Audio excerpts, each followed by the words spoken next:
متحدہ labour federation Balochistan کے صوبائی صدر Ali Bakhsh Khan Jamali municipal corporation employees Abdulkhaliq Bangulzai Mumtaz Kalachi کی قیادت میں اپنے جائز مطالبات کے حق میں میونسپل کارپوریشن کے ملازمین نے دھرنا دے کر بیٹھ گئے۔ میونسپل کارپوریشن اوسطا محمد میں مطالبات کی منظوری اور چیف آفیسر کے فوری تبادلے کے لیے احتجاج دھرنا دے کر بیٹھ گئے اور شدید نعرے بازی کرتے رہے۔ علی بخش خان جمالی نے متحدہ لیبر فیڈریشن جعفر آباد کی جانب سے میونسپل کارپوریشن اوسطا محمد ملازمین کے چارٹر آف ڈیمانڈ کی مکمل حمایت کرتے ہوئے کہا ہے کہ ریٹائرڈ ملازمین، بیوہ عورتوں کی پینشن و گریجویٹی، پچھلے 6 سالوں کی بقایا جات، مستقل ملازمین کے بقایا، 3 سالوں کا عید اعزازیہ، ڈیلی ویجز، ملازمین کو سرکاری نوٹیفیکیشن کے تحت تنخواہوں کی ادائیگی اور بقایا سیلری، ملازمین کے ایئر کو ہر ماہ کی تنخواہوں میں شامل کرنا، مستقل ملازمین کو بچوں کی کتابوں کی مدد میں ملنے والی رقم کی بحالی، ہاؤس بلڈنگ کی مد میں منظور شدہ بقایا رقم کی ادائیگی اور ملازمین کو 1 سال کی تنخواہ ایک ساتھ میں نہیں دی جاتی۔ انہوں نے کہا کہ مطالبات کی منظوری تک کام چھوڑ ہڑتال کا سلسلہ جاری رہے گا۔ انہوں نے وزیر اعلیٰ بلوچستان سے اپیل کرتے ہوئے کہا ہے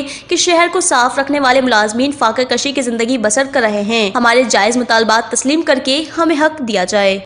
وش نیوز اوسطا محمد۔